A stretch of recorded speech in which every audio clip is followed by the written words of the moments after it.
samaritana, eles não tinham comunhão com os judeus, por uma questão religiosa. Ela disse para Jesus: olha, nossos pais nos ensinaram que é aqui nesse monte que nós adoramos a Deus, e vocês adoram a Deus lá em Jerusalém, no templo. Ela quis logo cortar qualquer possibilidade de um relacionamento, de um discipulado ali indireto de Jesus com ela. Ela queria cortar essa possibilidade de qualquer diálogo com Jesus. E tudo isso por meio de um sentimento religioso, de um preconceito religioso. E aí Jesus então traz uma revelação direta do trono de Deus para ela, dizendo: olha, chegará o tempo e é agora. Aleluia! Chegará o momento e é agora. Agora é em que os verdadeiros adoradores adorarão o Pai em espírito e em verdade. O que Jesus estava querendo dizer para ela era que Deus não estava preso a um local, a uma geografia, como ela pensava, né? Porque os nossos pais nos ensinaram que é aqui nesse monte onde Deus se revelou um dia lá atrás. Deus manifestou o seu poder nesse monte, é aqui o lugar da sua aparição, da sua manifestação. Foi aqui que Ele esteve um dia, é aqui que Ele ouve as nossas orações.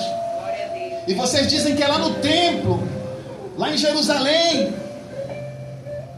Jesus disse: olha, não é aqui nem lá. Chegou o tempo e é agora em que os verdadeiros adoradores adorarão em espírito e em verdade. Glória a Deus.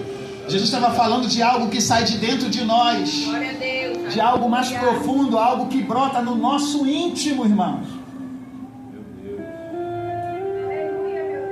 Porque o culto a Deus, se não vier de dentro de você, Deus não recebe.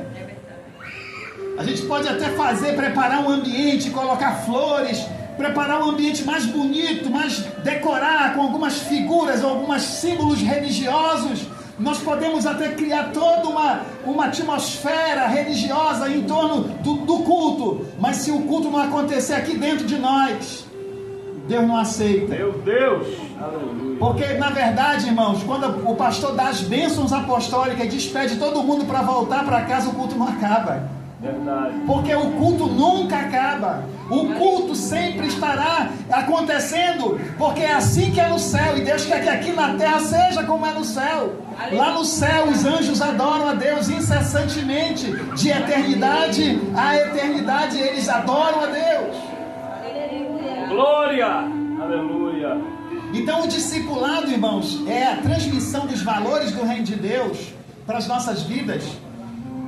E o conhecimento do propósito de Deus para as nossas vidas. Primeiro você precisa conhecer os valores, os princípios e os valores do reino de Deus para que você viva por eles. E depois você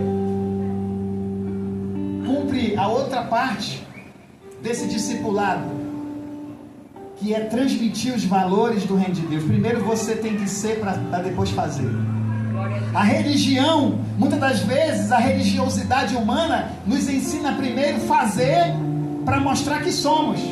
Deus diz: não, nós temos que ser para que possamos apresentar algo a Deus que Ele aceite, que Ele receba. Glória! Porque tem que partir realmente de um relacionamento com Ele que traduz aquilo que nós somos, a nossa essência. Meu Deus! Todo o nosso louvor, a nossa adoração, toda a nossa forma de vida, como nós vivemos no mundo, tem que expressar o governo de Deus sobre a nossa vida. Oh, glória! A missão de Adão não era ficar no paraíso. Deus não criou Adão para viver no jardim a vida toda. A missão de Adão era para fora do paraíso. O que foi que Deus disse para Adão? Primeiro Deus entra em comunhão com Adão no paraíso, ensina Adão, se comunica com Adão. Adão tinha uma revelação de Deus, ele conhecia Deus de perto. Ele sabia a vontade, o plano de Deus para a vida dele, como ele deveria expressar a imagem e a semelhança de Deus na vida dele. Deus desenvolveu o tipo de caráter certo em Adão, num relacionamento pessoal, para que ele manifestasse isso fosse passado de geração em geração, assim como Deus passou para Adão. Adão deveria passar para as gerações futuras. Glória! Deus queria que Adão enchesse a terra de filhos, e que esses filhos fossem a imagem e semelhança de Deus, mas isso deveria ser aprendido de geração em geração. De um ser humano para outro ser humano. Começou em Deus para Adão, de Adão para Eva, de Eva para os seus filhos, e daí sucessivamente. Aleluia, Deus! Oh, Glória. Deus queria que a família fosse o protótipo de uma sociedade que expressasse a imagem e a semelhança de Deus. Verdade. Irmãos, o alvo de Deus é a família. Aleluia. O discipulado começou na família. A melhor forma da igreja restaurar o princípio do discipulado é começando em casa, com os nossos filhos. É no relacionamento em casa, a esposa com o esposo com a esposa, os pais com os filhos, recebendo dos pais. Aleluia, Jesus. Sabe o que vai acontecer quando nós cumprirmos o discipulado que começa em casa? A imagem, a semelhança de Deus irá se propagar na raça humana.